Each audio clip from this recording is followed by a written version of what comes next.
മധ്യപൂർവേഷ്യൻ സംഘർഷത്തിൽ പാർലമെന്റിൽ ഹ്രസ്വ ചർച്ച വേണമെന്ന ആവശ്യവുമായി കോൺഗ്രസ് രംഗത്തെത്തിയിട്ടുണ്ട്. PR അരവിന്ദ് ഡൽഹിയിൽ നിന്ന് വിവരങ്ങളുമായി ചേരുകയാണ്. അരവിന്ദ്, തിങ്കളാഴ്ച പാർലമെന്റ് സമ്മേളനം വീണ്ടും ആരംഭിക്കാനിരിക്കെ ഇങ്ങനൊരു ആവശ്യം കോൺഗ്രസ് ഉന്നയിക്കാനുള്ള സാഹചര്യം വീണ്ടും സംഘർഷഭരിതമായിരിക്കും ലോക്സഭയും രാജ്യസഭയും എന്ന് വേണമോ കരുതാൻ?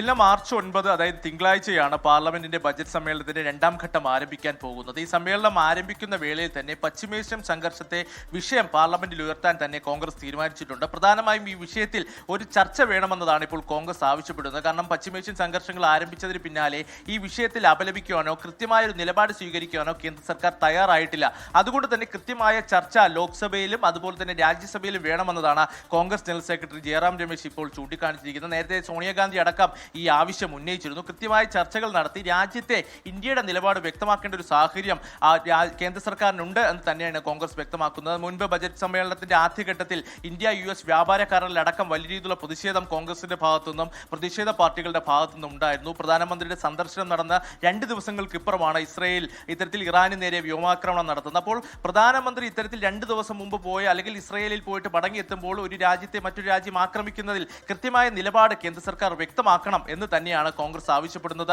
എന്തായാലും ഈ വിഷയം കേന്ദ്ര സർക്കാർ ചർച്ച ചെയ്യാൻ തയ്യാറാകുമോ എന്ന കാര്യമാണ് ഇനി എല്ലാവരും ഉറ്റുനോക്കുന്നത്. കാരണം മറ്റൊരു രാജ്യത്തിന്റെ പ്രശ്നം ഇന്ത്യൻ പാർലമെന്റിൽ ചർച്ച ചെയ്യേണ്ട നിലപാട് മുൻപ് പലതവണ കേന്ദ്ര സർക്കാർ സ്വീകരിച്ചിരുന്നു. സമാനമായ നിലപാട് തന്നെ കേന്ദ്ര സർക്കാർ ഇത്തവണയും പാർലമെന്റിൽ സ്വീകരിക്കുമെന്നാണ് മനസ്സിലാകുന്നത്. അങ്ങനെയാണെങ്കിൽ പാർലമെന്റ് സമ്മേളനം പ്രക്ഷുബ്ധമാകാനുള്ള സാഹചര്യം തന്നെയാണ് നിലനിൽക്കുന്നത്.